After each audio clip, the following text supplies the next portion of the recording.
Sekarang, pukul 4 pagi di Tokyo. Seorang wanita bernama, sebut aja dia Nami, sedang berjalan pulang dari malam yang panjang. Dia telah melewati semua bagian yang menimbulkan kecemasan. Jadi dia udah melewati jalan raya, tempat parkir, dan sekarang dia berada di lobi. Tempat ini terang benderang, dan kalian perlu kartu akses untuk masuk ke lobi ini. Dan dia mulai menurunkan kewaspadaannya sedikit. Dia berbelok, dan dia tiba-tiba mengeluarkan teriakan yang mungkin bisa merusak gendang telinga kita karena saking kerasnya. Pukul 4 pagi, di lobi gedung apartemen, Nami gak mengharapkan dia melihat pemandangan ini subuh-subuh. Tepat di tengah-tengah lantai lobi yang dingin di apartemen, dia melihat ada seorang wanita cantik berusia 21 tahun yang hanya duduk di sana. Itu pemandangan yang cukup aneh bagi dia. Dia berada di tengah lantai dan hanya mengenakan t-shirt sebagai gaun yang tidak menutupi banyak tubuhnya. Dia duduk di tengah-tengah lantai, ngerokok, dan gayanya itu kayak nyantai banget. Terus dia sambil teleponan lagi dengan temennya. Sikapnya begitu tenang dan santai, seolah-olah dia sedang duduk di ruang tamu pribadinya sambil berbicara dengan temannya di telepon. Tapi dia nggak sedang di ruang tamunya. Dia duduk di tengah-tengah lantai lobi apartemen dan ada seorang pria setengah telanjang berdarah yang sekarat di belakangnya. Mereka berdua itu tubuhnya penuh darah. Dari darahnya si cowok. Pemandangan ini seperti dia sedang menjaga tubuh pria itu. Gadis yang bersimbah darah itu kemudian menjelaskan. Dia adalah pria yang paling kucintai dalam hidupku. The love of my life. Dan aku sedang menunggu dia untuk mati. Tapi nggak tahu harus berbuat apa. Karena dia nggak tahu apakah gadis ini bersenjata atau mungkin dia berbahaya. Dia nggak tahu apa-apa. Semua ini terjadi dalam 2 detik. Dia lalu menelpon polisi dan kemudian dia mengambil foto dengan cepat dari adegan ini. Karena ini sangat nggak bisa dipercaya. Foto ini kemudian menjadi viral dan para pria-pria di seluruh Jepang mulai mengirim pesan kepada Nami menanyakan, lu secara pribadi kenal gak sih sama gadis yang berdarah dalam foto itu? Karena kalau misalnya lu kenal, apakah lu tahu bahwa cewek itu masih single? Karena kalau iya, gue pengen dong berkencan dengannya. Dan jujur aja, gak apa-apa deh kalau gue ditusuk oleh gadis itu. Ini adalah cerita di Jepang tentang seorang gadis yang dianggap terlalu cantik untuk dibunuh.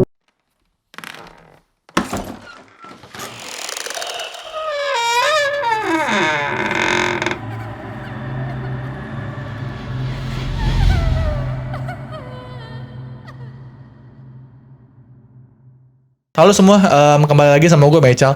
Kali ini kita bahas kasus internasional lagi. Dan ini kasus dari Jepang. Maaf kalau nanti mungkin ada yang salah translate. Nanti kalian bisa benerin aja di komen. Tanpa berlama-lama, kita langsung aja ke ceritanya.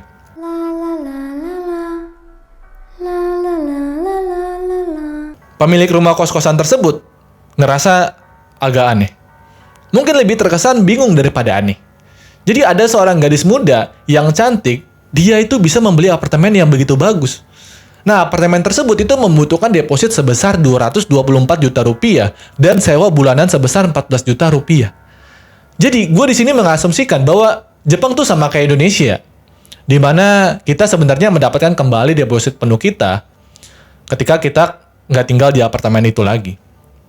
Tetapi, tetap aja kan, itu uang yang cukup banyak gak sih? Gimana bisa ada seorang gadis cantik berusia 21 tahun itu punya duit sebanyak itu, coy? Namun, pemilik rumah kos-kosan berpikir mungkin inilah yang dimaksud jangan lihat buku dari covernya. Jadi, pemilik kos-kosan itu menunjukkan apartemen tersebut kepada gadis ini. Ini adalah kamar mandi utama yang sudah direnovasi sepenuhnya. Apartemen ini begitu menakjubkan. Gadis tersebut mengatakan bahwa dia sangat senang dengan tempat itu dan ingin segera mendatangani kontrak sewa. Pemilik rumah kos-kosan lalu mulai berpikir kembali, mungkin gadis itu anak orang kaya. Dia lalu mencoba bertanya, apakah keluargamu juga akan pindah ke sini? Enggak. Hanya aku dan pacarku. Dia akan pindah bersama aku nanti tahun ini. Dia hanya harus berhenti dari pekerjaannya terlebih dahulu. Kedengarannya, seperti gadis itu berada dalam hubungan yang penuh cinta. Kayak mereka tuh punya rencana konkret untuk memulai masa depan bersama. Sayangnya, pacar yang dia bicarakan ini itu nggak menyadari bahwa mereka sedang berpacaran. Dia nggak menyadari bahwa dia akan pindah bersama sama cewek itu. Atau bahwa dia akan berhenti dari pekerjaannya pada akhir tahun ini. Dan dia juga nggak menyadari bahwa gadis itu akan menusuknya di perut, di tempat tidur untuk memastikan bahwa dia itu nggak menggoda cewek lain. Tapi, pemilik kos-kosan itu nggak terkejut sama sekali. Dia berpikir, ya, kita kan dekat dengan Red District ya. Nah, Red District itu maksudnya itu kayak, jadi di Jepang, itu ada salah satu wilayah yang dikasih Red District itu. Nah, Red District itu kayak tempat bisnis prostitusi. Dan itu dilegal, dan itu legal gitu dari pemerintah. Nah, kira-kira Red District tuh kayak gitu. Pemilik kos-kosan berpikir, mungkin gadis muda itu menghasilkan uangnya di bar menjadi hostess. Dia mendapatkan komisinya dan melanjutkan pekerjaannya sampai dia melihat berita tentangnya. Bisnis cinta di Jepang itu sangat besar dan banyak didominasi oleh club hostess dan clubhouse. Club hostess itu untuk sewa perempuan, dan clubhouse itu untuk sewa pria. Nanti gue akan jelasin detailnya. Jadi club hostess itu melayani untuk mengangkat ego pria, membuat mereka merasa seperti laki-laki terhebat yang paling mengesankan di dunia. Sementara, clubhouse adalah kebalikannya. Sekelompok host pria membuat klien wanita mereka itu merasa cantik, muda, dan sangat diinginkan. Kalian mungkin akan berpikir, itu kan karena dibayar dan itu nggak nyata gitu. Kenapa sih harus ngabisin duit ke sana gitu? Oke, gue kasih contoh. Kalau ada yang panggil gue lelaki hebat, yang paling berguna, bukan berarti itu nggak berarti apa-apa. Walaupun kita tahu kita bayar mereka untuk melakukan hal itu, tapi sebenarnya nggak juga. Manusia itu menginginkan apa yang mereka inginkan dan mereka bersedia menghabiskan banyak uang untuk hal tersebut. Jadi mari kita mulai dengan club hostess dulu. Karena sepertinya mereka itu muncul lebih dulu. Ada banyak jenis tentang club hostess ini. Nah, yang pertama itu adalah club hostess yang tanpa sentuhan. Ini seperti bar biasa, tetapi dengan sentuhan yang berbeda. Jadi sekelompok salaryman atau pria bergaji, kalau di Jepang tuh ngomongnya salaryman gitu. Jadi kita pakai istilah mereka aja. Jadi sekelompok pria bergaji akan masuk. Baik mereka itu kolega atau mungkin mereka bersama klien mereka yang pengen deal-dealan bisnis. Mereka akan masuk ke tempat tersebut dan bar hostess tersebut akan segera diisi dengan gadis-gadis muda yang cantik. Seorang wanita muda yang cantik yang akan menyambut mereka dan mengantar mereka ke bagian yang paling di ujung bar. Jadi, nggak seperti kebanyakan klub atau bar lainnya, yang dimana pelanggan dengan pelanggan itu duduk cukup jauh dari satu sama lain. Mereka itu memiliki ruangan pribadi agar tamu-tamu benar-benar bisa ngerasa nyaman. Kemudian, tergantung berapa banyak minuman yang mereka pesan. Tergantung pada ukuran pesta mereka juga. Beberapa hostess itu akan pergi, dan beberapa hostess akan mengambil minuman. Sekelompok hostess yang menarik akan keluar dan duduk bersama segerombolan pria-pria ini sepanjang malam. Wanita-wanita ini itu akan tetap di sana. Mereka tuh bukan kayak waiters yang berkata, apakah semua pesanannya udah sesuai? Kalau udah, saya akan pergi sekarang. Mereka itu duduk bersama kita, menuangkan minuman kita, minum bersama kita, tertawa pada jokes-jokes kita, dan mengajukan pertanyaan kayak, bentar, gimana sih cara kerja perusahaan bang? Aku nggak tahu. Kamu pinter banget deh dengan hal-hal seperti ini. Dan kemudian mereka membiarkan mata mereka bersinar-sinar.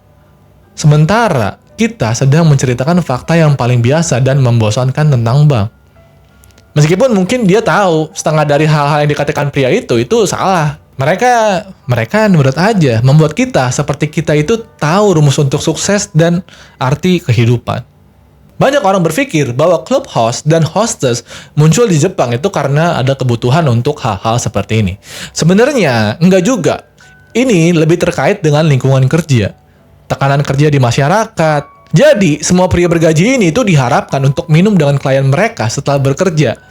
Menghibur klien mereka, padahal mereka udah sangat lelah. Jadi ini adalah kayak semacam siasat mereka itu membawa klien mereka ke klub hostess ini. Dan para hostess-hostess inilah yang akan melakukan pekerjaan mereka. Mereka menghibur klien, mengajukan pertanyaan, membuat pria bergaji terlihat baik di depan kliennya.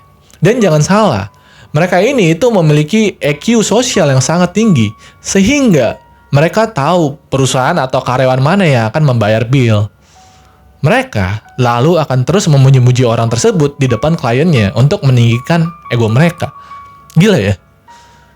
Para hostess itu akan mengangkat ego pria sambil mendorong mereka untuk mengambil lebih banyak minuman. Biasanya itu adalah etika pelanggan untuk membelikan minuman ke para hostess-hostessnya. Jadi daripada membeli satu minuman yang terlalu mahal, biasanya mereka membeli 2 dan itu selalu ada 1 minuman untuk si cewek yang nemenin kita nantinya. Bartendernya itu tahu semuanya. Semua orang tahu apa yang sedang terjadi karena para hostess ini mungkin harus minum seperti kayak 80 shot gitu dalam semalam. Beberapa survei bahkan menunjukkan bahwa gadis-gadis yang bekerja selama 5 jam semalam, selama 6 malam dari 1 minggu di bar-bar hostess ini itu menghasilkan antara 38 juta rupiah sampai 58 juta rupiah dalam 1 minggu. Ya, sekitar 150 juta atau 250 juta lah sebulan. Itu nggak termasuk bonus loh. Komisi juga belum. Tip pribadi juga belum. Dan hadiah yang diberikan oleh klien-kliennya mereka. Dan ada beberapa hostess yang menghasilkan hampir 9 digit. Atau bahkan lebih dari 9 digit per bulan. Miliar maksudnya. Kemudian muncul Clubhouse yang pada dasarnya itu adalah konsep yang sama. Tetapi sekarang host pria itu melayani pelanggan wanita. Dan ini menarik. Ada seorang profesor studi gender yang mempelajari Clubhouse di Jepang karena kita ngerti lah. Kalau cowok tuh ke tempat kayak LC gini, kita paham gitu. Cowok tuh ya jadi cowok aja. Tapi kalau perempuan, mungkin para perempuan yang nonton ini juga akan bilang, mengapa bisa ada perempuan yang mau menghabiskan uang untuk hal bego gitu, untuk hal bego seperti itu? Nah, ternyata basis pelanggan besar untuk Clubhouse adalah ibu rumah tangga yang sudah menikah. Tetapi kita nggak akan membahas itu lebih jauh. Jadi, banyak wanita single juga ternyata yang menghabiskan uang di Clubhouse. Dan selain itu, Clubhouse melakukan hal yang sama untuk wanita. Mereka menyediakan perlakuan seperti princess. Kalian tadi udah dengar kan, gimana para hostess-hostess wanita itu mengeluh-elukan egonya pria. Mungkin ya, kalian akan berpikir ketika kalian masuk ke Clubhouse, akan banyak pria-pria bertelanjang dada yang merangkak di lantai, lalu perempuan duduk di kursi. Biarkan aku menggosok Anda, nyonya. Enggak. Kalian akan masuk, mereka akan memberikan kalian anduk basah, lalu kalian duduk, mereka akan memberikan kalian selimut jika kalian mengenakan rok untuk menjaga kehormatan Anda. Mereka akan duduk dan bertanya, gimana kabar kamu hari ini? Dan mungkin, jika ini kunjungan kedua Anda dan terakhir kali Anda datang 2 bulan yang lalu, mereka bisa ngomong kayak, gimana kabarnya si Lucy? Dan kalian akan berkata, gimana kamu tahu nama anjing aku? Mereka akan menjawab, kamu kan udah pernah bilang dulu, 5 bulan yang lalu saat kamu kesini. Wow, gue sih yakin ya, mereka itu pasti punya jurnal atau sesuatu. Karena ini gila, perhatian mereka itu detail. Ingatan mereka juga sangat luar biasa. Mereka menuangkan minuman kalian, tertawa dengan jokes-jokes kalian, bertanya tentang kehidupan kalian, dan mereka tampak benar-benar tertarik dengan segala sesuatu yang kalian katakan. Jika kalian harus menggunakan kamar mandi, semua host cowok itu yang di ruangan itu akan langsung berdiri. Ini sangat sopan. Kayak percis kencan pertama yang sempurna. Host cowok kalian akan mengantar kalian ke pintu kamar mandi, menunggu di luar hanya untuk berjaga-jaga kalau kalian secara nggak sengaja terjebak di toilet gitu. Ini sangat sempurna. Dan mereka nggak berpakaian seperti orang yang sangat berotot gitu. Nggak. Mereka sebenarnya berpakaian sangat feminim. Mereka memakai make up. Mereka memiliki rambut yang panjang yang berwarna cerah. Hampir seperti kayak gaya-gaya anime gitu lah. Kapan terakhir kali kalian yang ibu-ibu itu pergi berkencan dengan seorang cowok yang melakukan semua ini? Kapan? Jadi itulah sebabnya Clubhouse ini itu bisa menjadi populer. Ada banyak yang bisa dipelajari di sini. Dan yang menarik adalah ada banyak netizen yang mengatakan, oh wanita itu begitu naif, seperti kayak cewek-cewek jomblo yang gak laku. Mereka masuk ke Clubhouse, berpikir bahwa cowok-cowok itu benar-benar ingin kencan dengan mereka. Sebenarnya nggak gitu juga. Perempuan-perempuan yang masuk ke Clubhouse dengan cara yang sama kayak cowok, mereka tuh tahu ini tuh hubungan transaksi dan emang itulah yang mereka cari. Itulah sebabnya banyak ibu rumah tangga yang pergi ke sana. Mereka kayak, Gue nggak akan pernah meninggalkan suami gue untuk anak random yang berusia 19 tahun. Nggak akan. Gue di sini untuk memuaskan ego gue sendiri dan pengen ngerasa feminim. Jadi sama seperti halnya pria yang masuk hanya untuk ego mereka. Profesor mengatakan wanita sebenarnya masuk untuk kayak ngerasa muda. Mereka berdua masuk bukan untuk cinta dan juga romansa, bukan. Mereka benar-benar masuk hanya untuk ego mereka sendiri. Itu aja. Dan para host bahkan mengakui bahwa mereka mengubah kepribadian mereka berdasarkan apa yang diinginkan oleh pelanggan di depan mereka. Banyak host pria mengatakan, kami di sini hanya untuk menjual mimpi, dan mimpi itu harganya sangat mahal, bahkan untuk wanita. Bagi beberapa orang, bisnis ini itu sangat menguntungkan. Salah satu host dengan bayaran tertinggi di Jepang itu sebenarnya adalah seorang selebriti. Namanya adalah Roland. Dia membuat merek untuk dirinya sendiri dengan julukan host pria yang paling dicari. Katakan bahwa dia itu menghasilkan 7 miliar rupiah selama 1 bulan. Mobilnya aja Ferrari coy. Bahkan pada tahun 2018, saat dia mengadakan pesta ulang tahun di klub hostnya untuk ulang tahunnya dia sendiri nih, itu dia menghasilkan 7 miliar rupiah sendiri pada malam itu. Orang-orang itu datang emang untuk merayakannya, untuk memberikannya minuman, untuk memuja-mujanya. Dan dia itu udah kayak sebuah karakter gitu. Dia pernah berkata bahwa hanya ada 2 jenis pria, saya dan sisanya. Wah. Dia berkata, gue tuh sering natap mata seorang perempuan dan berkata, kamu sangat cantik. Tapi sebenarnya, saya sedang melihat refleksi badan gue sendiri di mata gadis itu. Dan kalian mungkin berpikir ketika gue mengatakannya, walaupun itu sebenarnya ada cringe sih. Cuman kalau kalian lihat interviewnya, dia tuh kayak kelihatannya mengatakannya kayak dengan tulus gitu. Roland adalah orang yang berada di puncak industri ini.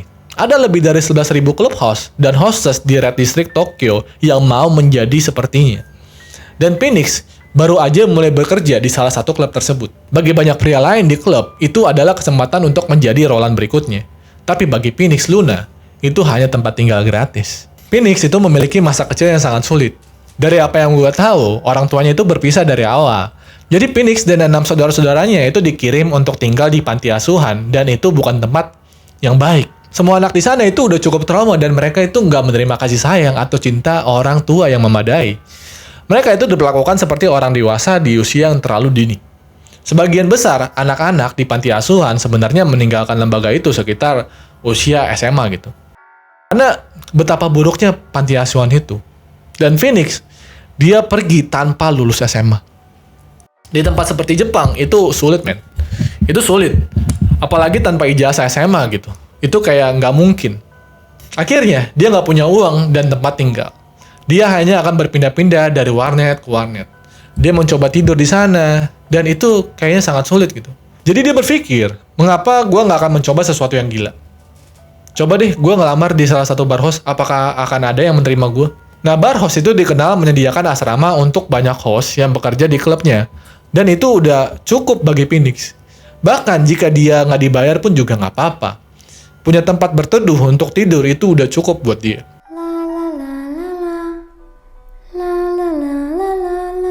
Sekarang, ada sesuatu yang menarik tentang klub host dan klub hostess. Banyak pelanggannya itu ternyata adalah host dan hostess lainnya.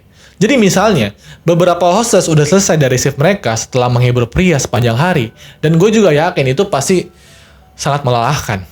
Mereka juga pasti punya rasa kan pengen dihibur oleh seseorang. Jadi, mereka melakukan hal tersebut itu di klub host. Mereka membayar untuk hal yang sama dengan yang mereka jual.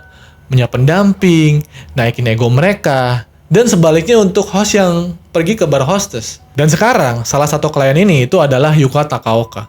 Dan dia datang ke klub Fusion. Dia adalah seorang hostess berusia 21 tahun dengan rambut lurus hitam, coklat, dan mata besar. Banyak orang yang mengatakan dia itu terlihat seperti kucing, dan itu membuatnya mendapatkan banyak klien setia sebagai hostess. Tapi sekarang dia berada di bar host, khusus hanya untuk mencari Phoenix Luna. Nama legalnya itu dilindungi oleh pengadilan Jepang. Dia mengatakan bahwa Phoenix datang ke bar hostessnya sekitar 1 tahun yang lalu dengan sekelompok host temennya. Atau mungkin beberapa bulan yang lalu lah. Dan dia itu benar-benar terkesan oleh Phoenix. Berbulan-bulan telah berlalu. Dan dia terus mengingatnya. Oh God, gue tuh terus memikirkan pria tampan yang waktu itu datang. Dia lalu menemukannya di Twitter. Dia mulai mengirim pesan kepada Phoenix, dan lalu Phoenix akan menjawab kayak, kamu selalu bisa mengunjungi aku di klub host aku. Jadi dia datang itu mulai Maret 2019. Maret 2019. Ini penting. Yuka mulai mengunjungi Phoenix di klub itu 2 hingga 3 kali selama 1 minggu. Dan dia berkata, wah kamu berada di peringkat nomor 4. Kita harus mengubah itu. Aku rasa aku bisa ngebantu kamu mencapai peringkat nomor 1. Aku akan memesan 2 botol lagi malam ini. Dan dia meyakinkannya. Enggak. Gak apa-apa. Aku punya uang, jangan khawatir. Yuka akan menghabiskan hingga 100 juta dalam 1 malam untuk membantu Phoenix itu naik peringkat. Setiap klub itu memiliki cara khusus untuk host yang berhasil menghasilkan uang terbanyak malam itu. Banyak klub host yang mengadopsi kebiasaan ini, di mana setiap malam host yang menghasilkan uang paling banyak di malam itu akan mulai bernyanyi di atas panggung saat waktu klub itu udah mulai mau tutup. Dan acara ini itu bukan seperti saat semua orang sedang beres-beres dan banyak para pekerja yang keluar masuk untuk membersihkan ruangan klub.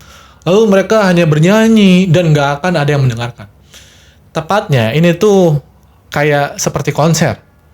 Seperti konser idol, dan orang yang menghasilkan uang yang paling banyak malam itu akan dipuja-puja. Club host itu membuatnya tampak seperti gerakan besar bagi host-host untuk memiliki kehormatan ini bernyanyi untuk para semua pengunjung klub. Mereka membuatnya seperti itu. Jadi klien-klien ini akan merasa bangga jika mereka itu ngebantu host mereka mendapatkan tempat itu di akhir malam. Dan Yuka adalah salah satu dari mereka. Dia akan menghabiskan 160 juta dalam 1 malam hanya untuk mendapatkan Phoenix di sana untuk bernyanyi. Phoenix tentu aja nggak keberatan, karena itu kan tujuan pekerjaannya yaitu menghasilkan uang. Dan Yuka mengatakan bahwa dia adalah seorang manajer di bar hostess. Maksud Yuka ngomong seperti itu supaya dia tuh bisa sedikit menurunkan penjagaannya dengan Yuka daripada siapapun. Jika ada orang yang tahu bahwa ini hanya bisnis transaksional dan bahwa nggak ada unsur-unsur romansa atau cinta-cintaan atau ketertarikan yang nyata, orang itu tentu aja Yuka. Dia itu berada di industri yang sama, melakukan hal yang sama kepada para pria. Jadi dia harusnya tahu kan. Gue kasih latar belakangnya Yuka sedikit ya. Jadi setelah sama, Yuka itu keluar dari kuliahnya dan dia berkata, gue akan fokus menghasilkan uang saat ini. Dia lalu mulai bekerja sebagai hostess di sebuah bar, dan dia adalah hostess yang luar biasa. Dia tahu gimana caranya membelai ego pria. Dia tahu bagaimana membuat mereka itu merasa baik, dan dia benar-benar memiliki tampilan gadis polos yang disukai banyak orang. Persaingan di bar hostess, mungkin ini seperti yang kalian pikirkan. Semua orang ramah, tapi sebenarnya enggak kenal ampun. Setelah beberapa kali mengunjungi Phoenix di bar hostnya, Yuka mulai memikirkan pria ini setiap detik dari setiap harinya. Otaknya selalu memikirkan pria ini. Apa aja yang dia lihat itu kayak, oh my god, itu ngingetin gue lagi sama Phoenix. Dia akhirnya selalu memikirkan Phoenix. Dan itu mulai mengganggunya. Dia akan tidur-tiduran sambil memikirkan dia, menunggu pesan dari dia, dan kemudian dia lalu akan memeriksa uang di banknya. Dan ternyata semua uang yang dia tabung selama karirnya itu hilang. Dia telah menghabiskan semua uangnya di klubnya Phoenix. Dan dia itu bukan anak orang kaya. Dia bukan milioner. Dia nggak memiliki dana untuk gaya hidup seperti ini. Tetapi Yuka merasa nggak ada cara lain untuk melihat Phoenix, kecuali dia pergi ke bar hostnya Phoenix dan menghabiskan uang untuknya. Jadi dia kayak ngerasa, ya udahlah nggak apa-apa. Ini investasi. Dia menyukaiku dan aku menyukainya. Dan kita nggak bisa bersama sekarang karena pekerjaannya di bar host. Tetapi pada akhirnya nanti kita akan bersama kok. Untuk memastikan itu, dia bahkan akan membayar hampir 150 juta sebulan untuk secara eksklusif memesan Phoenix ketika Yuka datang ke klubnya. Phoenix yang tadinya peringkat nomor 4, sekarang dia itu menjadi peringkat nomor 1 di klub. Semua berkat Yuka. Tapi Yuka itu nggak punya dana sebanyak ini. Dan untuk terus membayar semua ini, dia harus bekerja sampingan dengan perusahaan delivery health untuk mendapatkan uang tambahan. Pekerjaan delivery health ini mungkin nggak seperti yang kalian pikirkan. Pekerjaan ini itu kayak mereka itu mengirimkan layanan 24 jam langsung ke pintu rumah kamu jika kamu merasa sakit. Mereka akan mengirimkan perawat seksi untuk muncul di pintu rumahmu ini dan berhubungan seks denganmu. Ya, mereka menyebutnya delivery health. Gue menemukan ini dan ini sangat menarik. Di Jepang banyak dah. Ada hotel health juga, ada kamar mandi health juga, dan kita nggak akan membahas soal ini. Pokoknya yang semua bisnis cinta-cintaan di Jepang itu kayaknya semua ada dah. Yuka sebenarnya benci pekerjaannya di Delivery Health. Dan itu mulai bertampak pada mentalnya. Tapi dia ngerasa pada akhirnya nanti juga akan terbayarkan. Saat Phoenix Luna udah cukup menghasilkan uang di bar host, dia lalu nanti akan berhenti dari pekerjaannya, dan kemudian kita akan pindah bersama. Yuka itu nggak pernah memberitahu Phoenix bahwa dia melakukan Delivery Health sebagai pekerjaan sampingannya. Dia hanya mengatakan bahwa dia memiliki bar yang dia kelola, dan dia memiliki sugar daddy yang gila, kaya, yang membawanya makan malam dan membayarnya dengan sejumlah uang yang besar. Yuka ngerasa seperti dia harus menyembunyikan kebenaran ini demi tujuan yang heroik ini, yaitu kisah cinta mereka. Yuka mengatakan bahwa dia pada dasarnya mendapatkan konfirmasi dari Phoenix untuk rencana pindah bersama ketika Yuka memberitahunya bahwa Yuka itu mencintainya, dan omongan tersebut terjadi pada saat di klub. Ingat, di klub. Phoenix lalu berkata, "Aku juga mencintaimu. Ayo kita menikah suatu hari nanti." Pada April 2019, mereka melakukan hubungan intim di sebuah love motel, dan ini hanya membuat Yuka semakin dalam delusi bahwa mereka adalah Romeo dan Juliet. Itulah cara dia melihat situasi ini. Mereka sangat ingin bersama, tetapi karena keadaan hidup, mereka nggak bisa. Semuanya adalah bagian dari sebuah cinta besar dari dirinya, bahwa dia, Yuka, melakukan ini semua demi cinta. Pada titik ini, Yuka berbahaya menuju ke cewek yandere. Jadi, kalau kalian nggak tahu yandere ini itu apa, jadi yandere ini itu adalah tipe karakter yang biasanya itu ada di anime, di acara, atau di film, tetapi sebenarnya bisa juga ada di kehidupan nyata. Biasanya, itu adalah seorang gadis yang terobsesi dengan satu pria, dan biasanya gadis ini kepada pria itu akan obsesif, cemburu, toksik, hubungan yang nggak sehat, namun siap melakukan kekerasan, siap melakukan kejahatan, dan mungkin siap untuk membunuh orang hanya untuk bersama pria ini. Contohnya nih, gue seorang cewek gitu, gue seorang cewek yandere dan gue adalah pacar kalian. Contohnya gue ngelihat ada cewek lain lagi ngeliatin lo nih, gue itu bisa nampar dia. Kayak di tingkat toxic yang levelnya itu udah nggak terkendali. Walaupun cewek tersebut sebenarnya nggak menggoda, walaupun cewek itu hanya ngelihat kayak biasa, yang pandangan biasa aja gitu, cewek yandere itu bisa ngebunuh orang tersebut.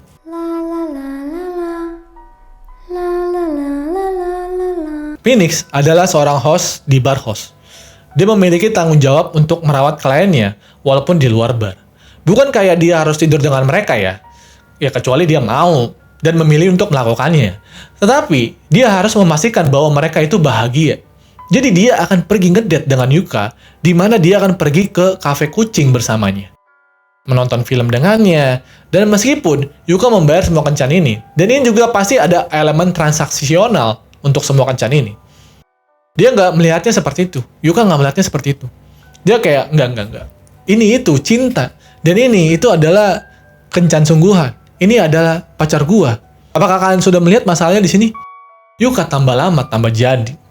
Yuka akhirnya menyewa apartemen lantai 5 dekat dengan tempat kerjanya Phoenix. Dan dia merasa, enggak, kami berdua menginginkan ini semua.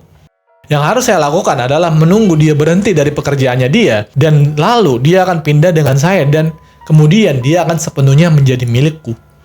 Dan mereka akan bersama selamanya. Tetapi, semakin banyak yang Yuka lakukan untuk Phoenix, semakin lama, Phoenix itu menjauh dari dirinya. Pada akhir Mei, jadi ini hanya 2 bulan. Pada akhir Mei, mereka bertengkar tanpa henti. Yuka selalu menuntut hal-hal yang nggak masuk akal. Pada tanggal 21 Mei 2019, Yuka diberitahu oleh temannya yang menelponnya terus-terusan. Temannya itu bilang, "Lu pasti nggak akan percaya. Siapa yang gue lihat di sebuah love motel? Gue lihat Phoenix itu sedang bersama dengan kliennya yang lain." Yuka mondar-mandir di apartemennya sepanjang hari. Gelisah sampai Phoenix itu datang menemuinya. Karena dia berkata, "Ya, aku akan menemui kamu setelah pulang bekerja." Dan Yuka langsung berteriak, "Kenapa kamu berada di love motel dengan cewek lain?" Dan gue yakin, sampai ini Phoenix terkejut. Karena lagi-lagi Phoenix nganggap dia dan Yuka itu nggak ada apa-apa. Ini semua pekerjaan dia kan? Tetapi Phoenix akan menjawab dengan sangat humble bahwa, "Ya, memang aku pergi ke love motel, tapi aku nggak melakukan apapun kok yang fisik." Yuka sangat terluka dan dia berkata, "Oke, aku ngerti. Ini pekerjaan kamu. Tapi mulai sekarang, kamu harus ngeberitahu aku ya, kalau kamu ingin bertemu wanita lain di luar klub. Keesokan harinya, Phoenix menelepon Yuka.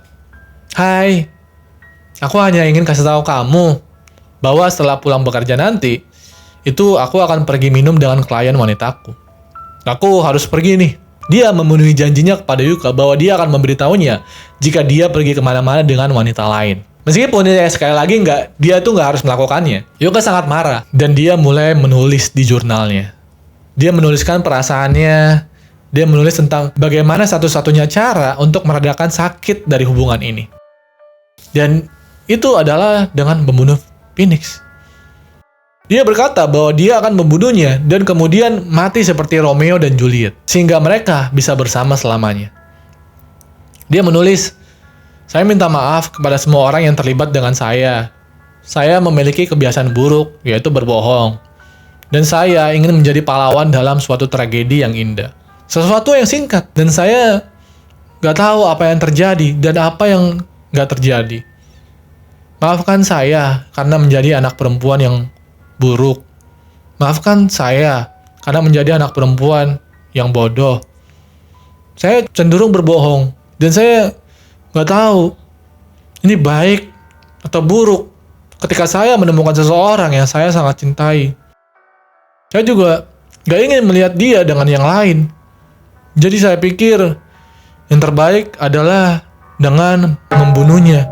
Jika kamu mati, semua kata-kata kita akan menjadi kenyataan. Jadi, aku ingin merawatmu sekarang. Jangan khawatir, karena aku akan melakukan apa aja untuk bersamamu. Menurut penerjemah Jepang kita, Yuka itu mengatakan Aishiteru daripada Daisuki, yang merupakan ungkapan yang jauh lebih kuat untuk mengatakan aku mencintaimu. Yuka benar-benar kehilangan kendali setelah minum dengan klien perempuan. Phoenix datang mengunjungi Yuka. Dikatakan bahwa Yuka meminta Phoenix untuk datang dan membantu membersihkan apartemennya. Dan gue percaya bahwa dia akan diberi kompensasi uang untuk waktunya kan. Mungkin sih. Jadi Phoenix membantu memasang tirai. Mereka lalu berbicara. Dan setelah semuanya selesai, Phoenix berkata, Hai, boleh nggak aku mandi?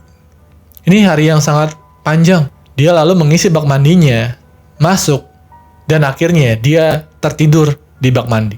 Dia berpikir, oh Tuhan, gawat, ini bahaya banget. Gua nggak bisa tidur di bak mandi. Jadi dia bangun. Dia lalu mengeringkan dirinya, mengenakan sepasang celana boxer, dan lari ke tempat tidur Yuka dan mulai tidur siang. Namun, saat dia tidur, Yuka telah memeriksa ponselnya dan menemukan foto-foto Phoenix dengan wanita lain di bar. Dan foto-foto ini itu bisa dibilang nggak ada dalam konteks apapun. Jadi mereka nggak sedang berciuman, nggak sedang berpegangan, tetapi Yuka ngerasa seperti, kenapa gitu? Kayak kenapa lu harus ngambil foto bersama dia? Kenapa lu juga perlu nyimpen foto-foto ini? Kenapa? Kenapa itu semua ada di ponsel kamu gitu? Kenapa itu semua ada di HP lu? Pukul 3.50 pagi, Yuka berjalan ke dapurnya dan mengambil pisau yang paling tajam yang baru saja dibelinya di toko. Dia berjalan ke kamar tidur, menemukan Phoenix sedang tidur, dan dia terlihat sangat terlelap. Jadi dia duduk di atasnya. Dia melihat baik-baik dari atas tubuhnya Phoenix, dan kemudian menusukkan pisau ke perutnya. Pisau itu menancap begitu dalam ke perutnya. Gagang pisaunya aja itu hampir masuk ke dalam tubuhnya. Ini gagangnya loh, bukan bilah pisaunya ya. Ini gagangnya. Dia menggunakan kekuatan yang sekuat mungkin gitu, mungkin sekuat tenaganya. Phoenix aja sampai bilang di interviewnya bahwa dia itu membuka matanya dan dia nggak ngerasakan sakit. Dia cuman kayak kaget gitu, kayak ini nggak mungkin terjadi kan? Kenapa ada pisau di perut gua? Ada begitu banyak darah mengalir keluar dari perutnya. Naluri bertahannya langsung aktif. Dia mencoba mendorong Yuka dari tubuhnya secara paksa, tetapi Yuka itu duduk dengan cara yang membuatnya itu sangat sulit untuk bergerak. Dan ditambah lagi itu ada pisau di dalam perutnya. Jadi kemudian dia mencoba mencekiknya lagi hanya untuk mengusirnya dari tubuhnya dan akhirnya Yuka bertanya padanya, apakah kamu menyukaiku? Lalu Phoenix ngerasa, oke, ini mungkin jalan keluar gua. Ini mungkin yang pengen dia dengar tentunya kan. Dan dia berkata sejujur mungkin, setulus mungkin, aku mencintaimu. Tentu aja aku mencintaimu. Mari kita bersama selamanya. Dia benar-benar berharap ini akan membuatnya pergi darinya. Tapi Yuka menatapnya kembali dan memberikan respon yang paling menakutkan. Aku juga mencintaimu. Jadi, mari kita mati bersama. Phoenix mulai gemetar kesakitan karena sekarang rasa sakitnya itu mulai berasa. Matanya mulai terbuka lebar, seluruh tubuhnya gemeter. Yuka lalu secara paksa menarik pisau dari perutnya, yang dimana ini bukan ide yang baik. Ketika kita memiliki luka seperti itu bukan ide yang baik untuk narik pisaunya keluar dari tubuhnya. Karena kalau kayak gitu, dia bisa berdarah sampai mati. Yuka lalu melemparkan pisau itu di bawah tempat tidur. Dan ini membuat Phoenix berdarah lebih banyak. Dia lalu memohon kepadanya untuk memanggil ambulans. Tapi Yuka nggak bergerak. Jadi Phoenix langsung lari ke pintu. Dia bisa mendengar Yuka berteriak di belakangnya. Jangan pergi, jangan pergi. Tetapi dia terus pergi. Dia mengoleskan darahnya ke seluruh unit apartemen yang dia lewat. Ke lorong, ke lift. Yuka mengejarnya. Satu-satunya alasan dia berhasil masuk ke lift dan bisa menutup pintu adalah karena Yuka itu pengen ngambil HP-nya dan juga kacamatanya. Karena dia nggak pakai kontak lensa saat itu. Dan yang nggak kalah penting, dia juga pengen ngambil rokoknya. Sebelum mengejarnya, rokoknya yang merupakan sebenarnya detail yang menarik. Nanti kita akan bahas. Iya, yang dia obsesin ini itu berlari menuruni tangga dengan berdarah sampai mati. Tapi Yuka kayaknya gue harus ambil rokok gue dulu nih. Seluruh lift itu terlihat seperti adegan horor. Panel pencet lantai dan semua tombol lift di sana itu tertutup darah. Dinding lift juga bercoreng darah. Begitu Phoenix sampai di lobi, dia jatuh ke lantai dengan darah di seluruh tubuhnya dan hanya mengenakan pakaian dalamnya. Maksud gue, sebagian besar dari tubuhnya sekarang merah dari semua darah. Dia lalu menutupi wajahnya dengan tangannya. Dia melihat Yuka dengan tenang mendekat, duduk di sampingnya dan menyalakan rokok. Yuka lalu mengambil ponselnya, menelepon seorang teman, dan bahkan dia nggak memberitahunya apa yang sedang terjadi saat ini. Dia juga nggak telepon polisi. Enggak. Benar-benar hanya menunggu Phoenix mati. Gambarnya ngeri ya? Tapi itu bukan intinya. Jadi kalian melihat Phoenix itu tergeletak di belakangnya Yuka, dan dia duduk dengan kaos hitam yang hampir seperti gaun. Kakinya itu ditopang sehingga lututnya tertekuk, dan kakinya datar di lantai, sejajar. Dia memiliki rokok di antara jari dan telunjuk dari jari tengahnya. Sambil nyantai di sampingnya. Lalu dia ngisap rokok tersebut dengan mulutnya. Jari-jarinya sangat santai. Lalu dia memiliki HP di telinganya. Dan dia itu kelihatannya kayak duduk di bangku taman. Kayak sedang bersenda gurau dengan temannya. Saat itu, seorang wanita diduga penghuni lain di gedung berteriak ketakutan saat melihat dua orang berlumuran darah. Dia lalu menelepon polisi dan kemudian mengambil gambar yang sekarang terkenal. Itu gila. Yuka terlihat seperti seorang anak sekolah di foto itu. Dia terlihat sangat muda. Tapi yang lebih gila lagi adalah bahwa gambar ini kemudian mendapatkan pengagum dan juga penggemar gitu. Beberapa orang meng-create ulang gambar ini dalam berbagai format artistik. Benar-benar kayak fan art dari adegan penusukan. Beberapa orang di luar sana benar-benar tertarik pada Yuka karena mereka menyebutnya yandere itu nyata. Dan mereka akan mengatakan, guys, dia terlalu cantik untuk menjadi kriminal. Mereka bahkan menulis hal-hal seperti itu. Dia bisa menikam gue kapanpun jika dia mau. Dia cakep banget. Beberapa orang bahkan memasang gambarnya sebagai wallpaper mereka di HP mereka. Dan mereka akan mengatakan, gimana ya? Dia wanita impian gue sih.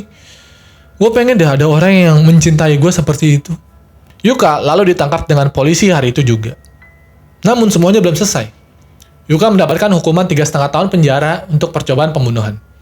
Namun itu pun karena Phoenix meminta kepada pengadilan untuk mengampuni Yuka. Dan Phoenix menitipkan pesan kepada Yuka bahwa tolong jalani hidup dengan benar kali ini.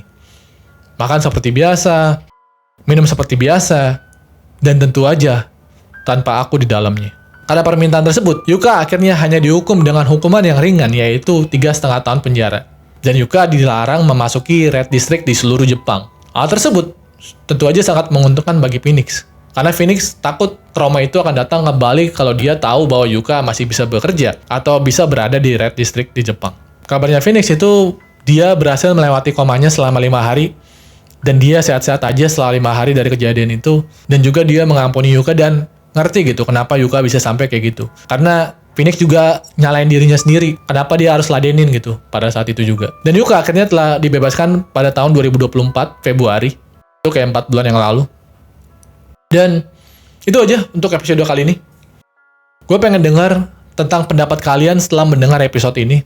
Tapi di sini Phoenix baik juga ya. Kok bisa gitu? Ada orang yang udah ditusuk, terus dia kayak masih mau coba ngertiin Yuka gitu. Walaupun gue nggak ngerti sih, ngertiinnya di mana ya. Oke deh, kalau ada salah-salah translate, karena ini kasus luar negeri, dan siapa tahu ada yang mau benerin, kalian bisa langsung tulis aja di komen. Itu aja semuanya. Dadah.